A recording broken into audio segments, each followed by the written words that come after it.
So last year, Apple drove case manufacturers crazy with the introduction of the action button on the left-hand side here.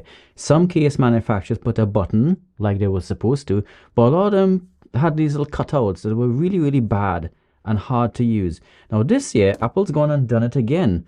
However, they've added a much more complex button, that is the camera control, and it's also a much more useless button. But it has made picking a case for your phone that much harder again. Now this year again, a lot of manufacturers have gone different ways, but I've got the three main ways here, and I'm going to go through the pros and cons of them so we can decide which one is right for you. The first one is the most popular one, and this is the one where they've just made a cutout for the camera. The cons of this are kind of obvious. When you put your phone into the case, the camera control button is kind of like less accessible because now you kind of have to push your finger into the hole. All the case manufacturers have done this slightly differently, and some of the implementations are going to work better or worse for you. It's really hard to say either you like or hate this type of case because there's just so many variations out there. This particular one, I think is okay, especially as I've kind of given up using the camera control button for anything else except just starting the camera. And that's all I use it for, and everything else here is on screen. So this kind of case is okay for me. Now the benefit of this kind of case is that you always know where the camera control button is, because this makes it much easier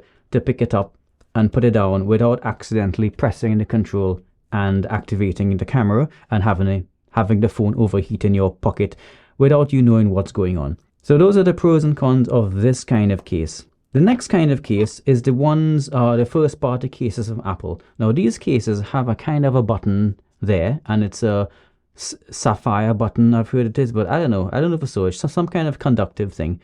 And when you put this one on your phone,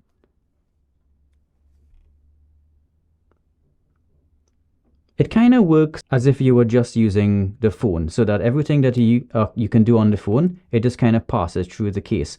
So this has advantages and disadvantages as well. The advantages, of course, it feels just like using the button on the camera. So you can do your double presses and your adjustments and your single presses and all that stuff. So if you want the most transparent button, then these are the kinds of cases that you want to get. Now, it's not just the Apple cases anymore. There are a couple of third-party manufacturers also doing the pass-through camera control. The disadvantage of this kind of control is that, like the bare phone, you can't tell where it is. So when you have it on the table, I'm quite often just, you have to hold it somewhere, right? So I end up holding it down here to get away from the power and volume control buttons. So you press it there, and if you have the camera control button set on single press, then you're just going to activate it every time you pick the phone up.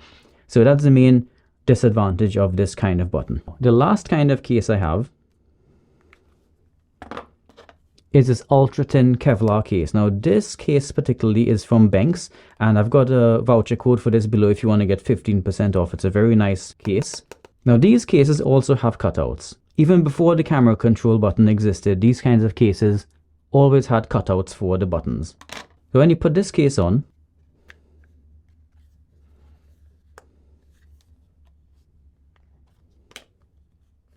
so with these kinds of cases, now these are my favorite cases even before the camera control button, because of how small it makes the phone. It feels as if you don't have a case on the phone at all. And all of the buttons are cut out. So the power, the volume, the action button, all those are cutouts.